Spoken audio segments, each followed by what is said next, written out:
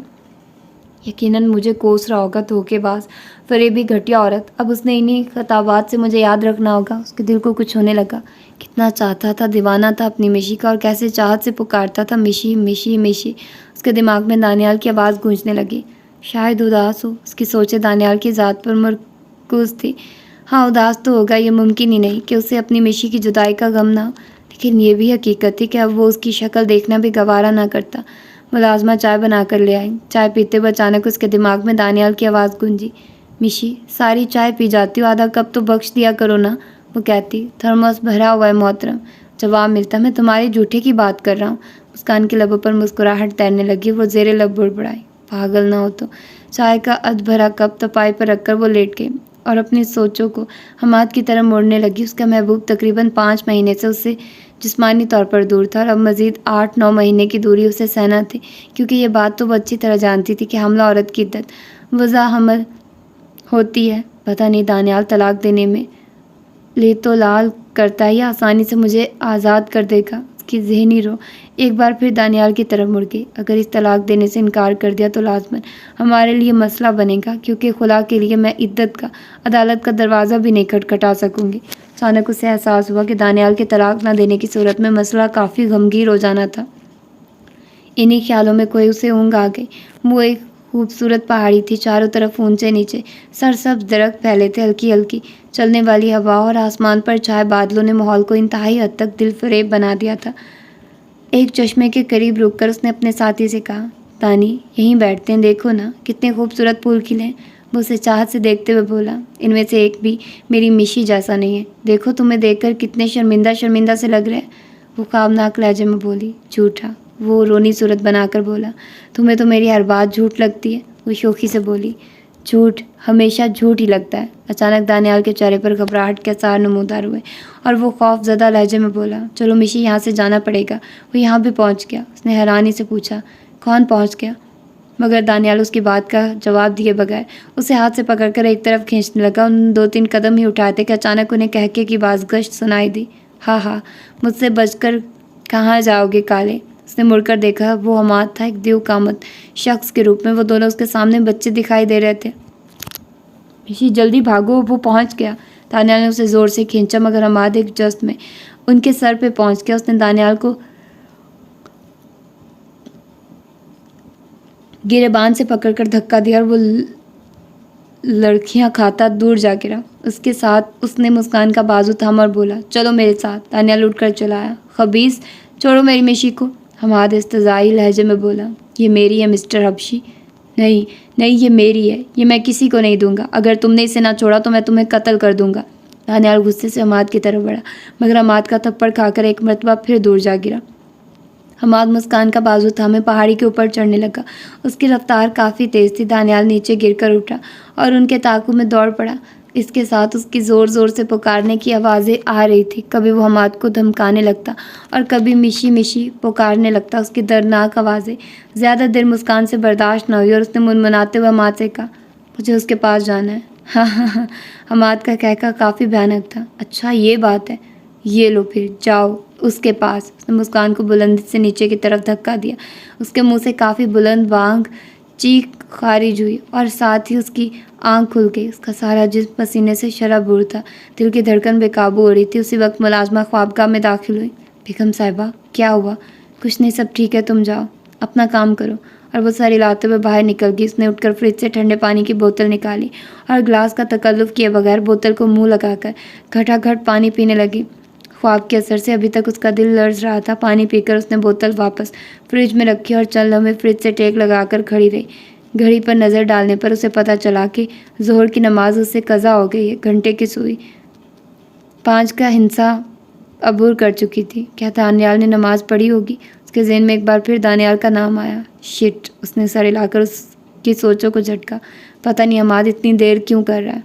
خود کلامی کرتے ہوئے وہ واش روم کی طرف بڑھ گئی کہ عصر کی اذان سنائی دینے لگی تھی۔ پھر تو مبارک ہو جناب، آپ باپ بننے والے ہیں۔ فریہ نے مسکراتے ہوئے اسے مبارکباد دی۔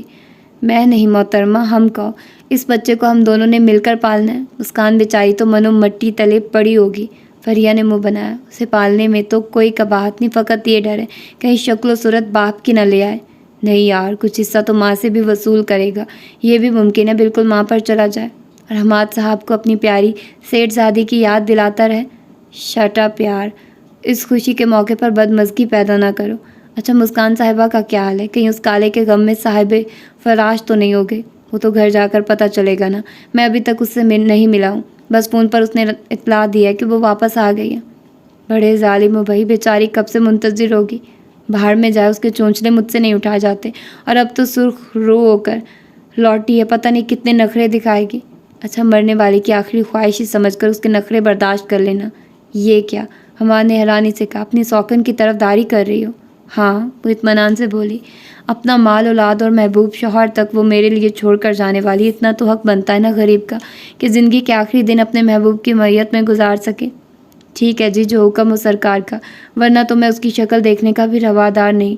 ایک غیر مرد کے ساتھ 1.5 ماہ گزار کر آ رہی ہے، مجھے تو سچ میں اس سے کراہیت محسوس ہو رہی ہے۔ اس نے تمہارے حکم کی تعمیل کی ہے۔ فریہ نے جان بوجھ کر مسکان کی طرف داری جاری رکھی، ورنہ تو حماد کی باتوں سے اسے دلی سکون مل رہا تھا۔ فری، یقین کرو تمہاری چاہت پانے کے بعد مجھے کوئی لڑکی اچھی ہی نہیں لگتی۔ ہاں یاد آیا، دانیال صاحب نے اسے طلاق دے دی ہے نا؟ معلوم نہیں، ابھی جا کر پوچھوں گا، کہیں بگڑ ہی نہ جائے۔ مسکان جیسی لڑکی کو وہ کب چھوڑنا چاہے گا؟ یاد نہیں، اس کی تصویر دیکھ کر اس نے مجھے بھی نظر انداز کر دیا تھا۔ تمہیں نظر انداز نہیں کیا تھا جان؟ سنا نہیں انگور کی جس بیل تک رسائی نہ ہو پائے وہ ہمیشہ کھٹے ہوتے ہیں؟ تو آپ کا خیال ہے وہ آسانی سے مسکان صاحبہ کو طلاق دے دے گا؟ آف کورس، اس میں اتنی جرت نہیں ہے کہ انکار کر سکے۔ فرض کیا اس نے انکار کر دیا، پھر کیا کرو گے؟ میرا خیال ہے اس موضوع پر ہم کافی تفصیل سے گفتگو کر چکے ہیں۔ کیا اس کے قتل کے علاوہ کوئی طریقہ نہیں ہو سکتا؟ تمہیں کیا فکر اس کی زندگی کی؟ باہر میں جائے اس کی زندگی، مجھے تمہاری فکر ہے۔ فریب، بارش سے پہلے بھیگنے کی بات نہ کرو۔ جب وہ انکار کرے گا تو طریقے بھی کہیں مل جائیں گے، اور قتل سب سے آخری حل ہے۔ ویسے میرے ذہن میں ایک اچھوتی تجویز ہے۔ فریہ نے انکشاف کیا۔ ذرا میں بھی سنوں۔ وہ متن گوش ہوا۔ فریہ جھجکتی ہوئی بولی، اگر میں اس کالے کو شادی کی پیشکش کروں اور شرط رکھوں کہ پہلے وہ مسکان کو طلاق دے گا اور پھر طلاق ہونے کے بعد ٹھینگا دکھا دوں، اس صورت میں تمہیں اس سے تنہائی میں ملاقات کرنی پڑے گی، ہے نا؟ ضروری تو نہیں، ہم پبلک مقام پر بھی مل سکتے ہیں، بس مجھے ذرا محبت کی اداکاری کرنا پڑے گی، اور یہ تو تمہیں پتہ ہے نا کہ تمہارے علاوہ مجھے کوئی نہیں چاہے۔ تم نے شاید ابھی تک اس بیچارے کو معاف نہیں کیا، اور ایک دفعہ اسے اس کی حیثیت یاد دلا کر ہی تمہیں چین آئے گا۔ ہاں صحیح کہا، اسے کہتے ہیں ایک تیر سے 2 شکار کرنا۔ فریہ نے اپنے عزائم چھپانے کی کوشش نہیں کی تھی۔ چلو ڈن ہو گیا۔ مکان اور کار وغیرہ کی چھیننے کی دھمکی پر بھی اگر نہ مانا تو پھر ایسا ہی کریں گے۔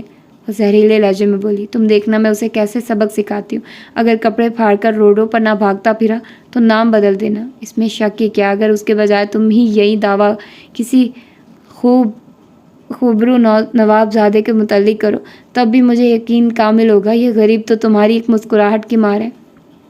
میرا خیال ہے تمہیں جانا چاہیے۔ مسکان صاحبہ بڑی شدت سے منتظر ہوں گی، کل انشاءاللہ اس بارے میں تفصیلی گفتگو ہوگی۔ آج سبق تو پڑھ ہی نہیں سکے ہیں، وہ مزاحیہ لہجے میں بولی۔ ضرورت ہی کیا ہے سبق پڑھنے کی، ایک سیٹھ زادی کی وارث ہو، نوکری تھوڑی کرنا مجھے۔ اور حماد اس کی بات پر بے ساختہ ہنستا ہوا وہاں سے باہر نکل آیا۔ تو یہ تھی آج کی ایپیسوڈ. میں نے تھوڑی زیادہ کر دی ہے پہلے کی نسبت، اسی لیے کہ میں آپ لوگوں کو لیٹ دے چکی ہوں، تو اسی لیے میں نے سوچا کہ تھوڑی زیادہ ریکارڈنگ کر لوں. لیکن اب میں تھک چکی ہوں. میں سارے ناول جو سلسلے وار ناول تھے ان کے ایپیسوڈز آج میں نے ریکارڈ کیے اور میں تھک چکی ہوں. اتنا مشکل ہے یار ناولز کو پڑھنا. سم ٹائمز مجھے لگتا ہے کہ میں خیر. تو ہوپ فلی کہ آپ لوگوں نے انجوائے کیا ہوگا اس ایپیسوڈ کو. دانیال کے ساتھ بہت برا ہو رہا ہے اور پتہ نہیں اب کیا ہوگا. آئی نو کہ دانیال ظاہر سی بات ہے اس کے لیے کوئی چیز اور میٹر نہیں کرتی مشی کے علاوہ، اور وہ کوئی اور چیز قبول بھی نہیں کرے گا. یہ تو کمینی اپنا وہ کیا کہتے ہیں کہ فریق کرنا چاہ رہی ہے. خیر وہ غلط ہی ہے. اب دیکھتے ہیں آگے کیا ہوتا ہے. تو پھر ملتے ہیں اس کی اگلی ایپیسوڈ میں. اپنا ڈھیر سارا خیال رکھیے گا. اللہ حافظ.